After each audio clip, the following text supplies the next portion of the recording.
everyone, I'm Srishti. I have a bad throat today, so tune up the volume if you need to.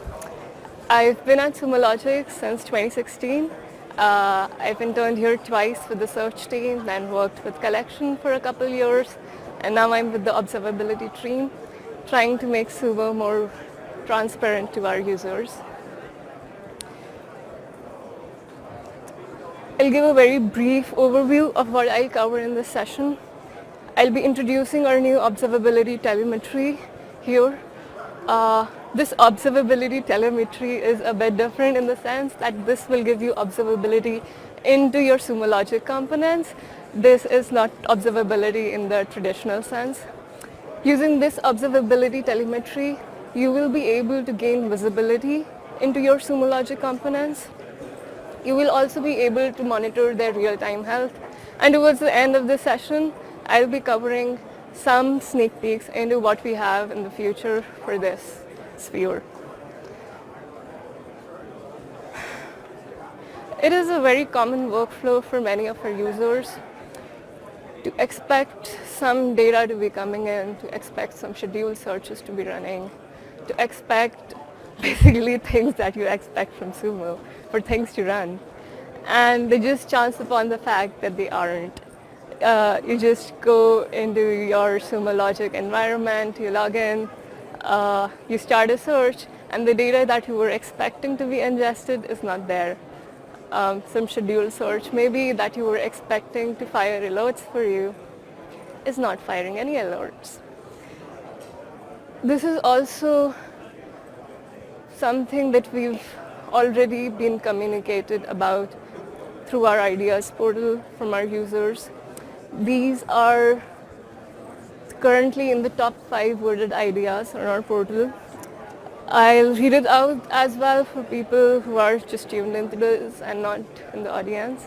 The ability to monitor collector status and get their ingestion patterns is the second most voted idea, and the ability to monitor scheduled searches and get the status for them is the top 4th, I think right now, unless people have voted it down or up.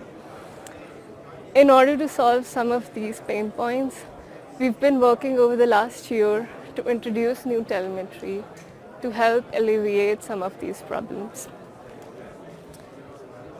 With the observability telemetry umbrella, we've introduced enterprise audit capabilities, system events, health framework, and associated apps with them. I'll start with the enterprise audit capabilities that was made generally available at the beginning of this year. It is a significant improvement over the old audit index that we used to have, and it has structured data. It works out of the box, and you do not need to pay any extra ingestion costs for it. We've also introduced 4 new app suites with this enterprise capability. These app suites cover all the 4 main areas in which you need information on, namely collector and data forwarding, security, content, and wow, I forgot the first one. 4th one, I'll come back to that later. Here is a preview of the collector management overview dashboard. This is from the collector and data forwarding app suite. Each of these panels contain information that is valuable to your admins for managing your Sumo Logic configurations. Each of these panels is powered by searches, and these searches are run through logs that are generated for each event that your user does. You can also use these logs to actually create custom panels and dashboards, add to it, or make something afresh. This is such a log, and you can find these logs in the index Sumo Logic _audit events, _index or _view. In this particular log, for example, I've renamed this report from PS Sumo Data to Sumo Data. This is something that you can see in the from and to fields as well. The from identity contains PS Sumo Data, and the to field contains Sumo Data.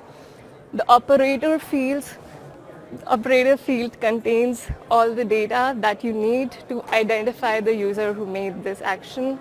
I have the email of my user, the ID of the user, the interface through which they made this change, and which session ID it was, which source IP it was. You also have the content ID associated with it, which explains what the content it was that was actually changed. You also have several metadata fields that you'll see attached with every log going to this index, which is a unique event ID that you can use to identify this event, event time, which is the exact timestamp when this user action took place, the subsystem, the account ID, which is basically your org ID for Sumo, and a version associated with it. As you can see here, all these logs are structured. These are JSON logs, and you can find these fields in our documentation as well, which is hosted centrally. You can find it at https://dev.service.sumologic.com/audit/docs. A long word. It is basically your normal Sumo Logic login URL with UI replaced by /audit/docs. For example, this is a screenshot of what the landing page for this documentation looks like. If you go to content over here and click on content updated, you'll see the exact fields that I saw for the previous log message. I can see the account ID here, event ID, event name, event time, the operator, the content ID. I can expand these fields to actually see which of them contain what additional nested fields. So that was it for user actions. There are also several other actions that maybe Sumo could take to protect you or itself from too many resources being consumed. There are also several effects of these user actions. For example, maybe I changed some FER and it started causing some of my scheduled searches or saved searches to fail. In order to propagate and bubble up these events to our users, we've introduced the system events index, which is basically everything that is generated from within Sumo when it is processing your data in any form. The system events have been categorized into 3 main categories. The first one is system info, which is basically something very informational. It may not be something that you need to really pay attention to. Something like a scheduled search ran successfully, or a scheduled search was created. A scheduled search is a bad example of this, or a rule was fired, something that is a very, very normal event. Then there are system errors, which is all around anything that was expected to proceed successfully but did not. I continue with the same example, like a scheduled search did not work correctly, or Sumo stopped it for any reason. It could also be that one of your sources is not collecting as expected. The third category is health, which I'll be talking about in more detail later as well. Health is all about the status of your Sumo Logic components. If it is working as expected, it is expected to be healthy, and if it's not, there are several stages you can define for it. So coming to the health framework, which you can use to track all the components that you care about. This is a screenshot of what the new content page for collection is expected to look like. For those familiar with this page, if you look closely, this is a bit different from what we have right now. We've split the status and health columns into 2 different columns so that they are no longer confusing. For example, if your S3 source is paused, it does not mean it is unhealthy. It could just be paused for any reason. We've introduced a new health column which has a universal green dot for healthy and a red dot for unhealthy. You can also hover over any of the collector or source status to see an aggregate of what errors or warnings are active on it. For example, I've hovered over a collector, so I see all the values for all the sources associated with it as well. This will be common across all content pages. When I click on this collector status, I will see a pop-up with all the details of the recent events for it. I can just hover over them to get more details about any event. We also have a dedicated page for an aggregate view of whatever is unhealthy within your system. this is that page, and it will be common across all components. So this is for collector resources right now, but you can also see data forwarding and your search, schedule searches and FERs over here later. I can click on any of these and select them to get more information about them, set up alerting on them, and just view its event history. For example, if I want to know has this particular event been very flappy in the past, it keeps changing now and then, and see a pattern for it. So if I select one of these collectors, maybe I want to set up a scheduled search on it. I just click on it. I see a panel to the right. I click on this scheduled search button. The familiar pop-up for creating a scheduled search pops up. As you can see here, the query for this is pre-populated. You don't need to enter anything. Just click on scheduled search, select the frequency for which you want alerting for, choose the connection, how you want to be alerted on it. I've chosen Slack here to get notifications. Just click on save and you're done. So this was all about alerting and health. I'll now go ahead and, I stepped a bit forward. Each of these events is powered by logs, and these are also structured in form. You can actually set up scheduled searches by yourself for them as well. These go to the index Sumo Logic system events, and the source category here would be health. In this particular case, as you can see, the status for this is unhealthy. The details will give you actionable information into how you can actually resolve this issue. For example, here I know that my collection is not working because the Amazon S3 bucket has some access denied errors. I'm not able to access it at all. So when I go ahead and fix it, I'll see the exact same log message with the status changed to healthy, which makes it really easy for me to track. I'll also get the same event ID for that same event so that I can track its status across time. In addition to the UI and the logs, we'll also have APIs for this. Everything that you see in the UI is something that you'll be able to do via the APIs as well. Okay, so I'll take a little break now. Sorry. So moving forward, and about all the things that you can expect coming from us over the next couple of months and years. We're also working on adding role capability to the audit indexes so that you have more finer-grained control over which user can access what kind of audit data. This is a preview of what this might look like in the future. Here I've chosen this role to just have access to the search audit index and the audit event index, but I don't want that role to have access to the data volume index. So it could be something that I configure for an admin that is more internal to my organization, and I could only give data volume index access to someone who just monitors the accounts for my organization. We're also working on an enhanced model for data volume observability, which will enable you to have better insights over what kind of data you're ingesting, how you're ingesting it, and what your actual usage patterns are.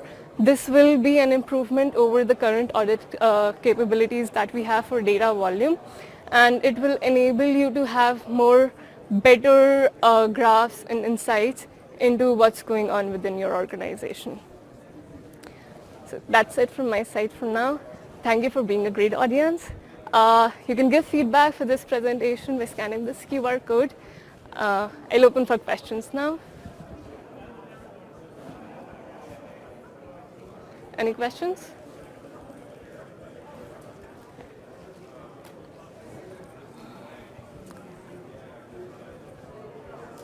Question around health check.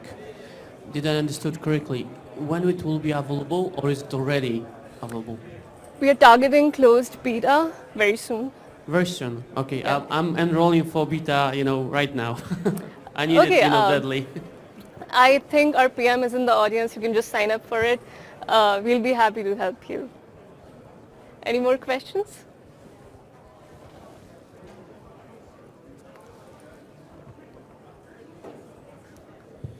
So I have a quick question regarding when you spoke about the schedule searches and its failures. So from quite past few days, when I've been noticing there are some schedule search failures, I usually hop onto the status page of your Sumo Logic to see if that particular component is having some kind of outage in my region, and it shows 100% up and running and then everything is in good state, but we still see some of my schedule searches says we're unable to run these failures. However, there's a content of the data that is actually coming in and ingesting.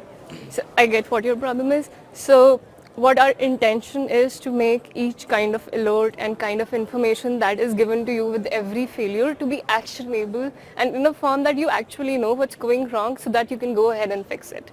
And that is what we intend to do with the health check framework as well. So the current maybe scheduled search failures that you're getting, I think you must be getting emails for them right now. If you sign up for notifications, if you set up notifications on it later through the health check framework, you'll actually get, like I mentioned in the details section, you'll get what went wrong with that scheduled search. So if your scheduled search was is failing because of some misconfiguration on your part, you'll get alerted about that and you'll get that information with it. Does that answer your question?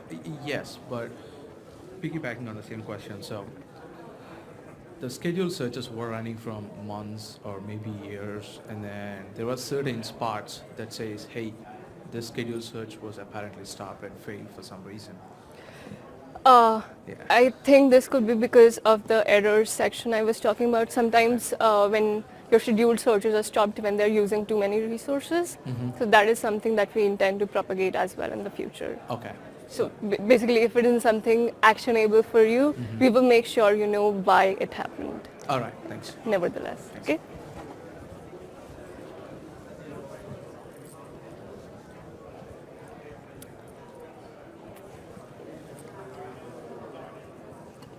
Okay, if there are no more questions, I will ask one more. So how much, I mean, when you treat log source as unhealthy, and how much customizable this is for the operator? You mean something about criticality?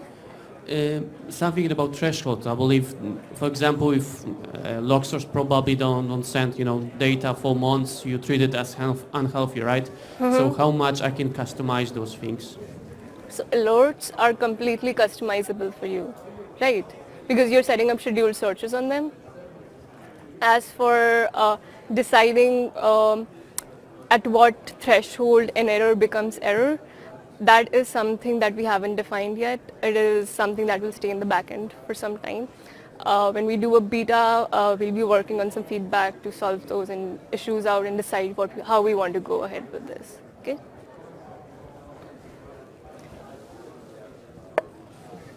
First of all, thank you. Been looking for this for ages. My question is based around the frequency, particularly of things like collector health data. Is that fixed? Is that customizable? What's the default? I didn't quite. Your question, the frequency of the audit events that come in, particularly on collector audit health? events? Yeah. They come in as soon as they're created. There's no Okay. frequency associated. Basically, you'll see them as soon as they're searchable. A log event is generated as soon as a user does an action. Right, so we're really talking about basing on events here, so we need to make sure we look for the last occurrence to understand our statuses. That's true for health as well. Perfect, Yeah. thank you. Yeah.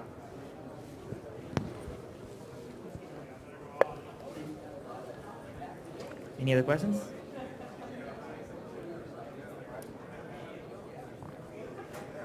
Last chance.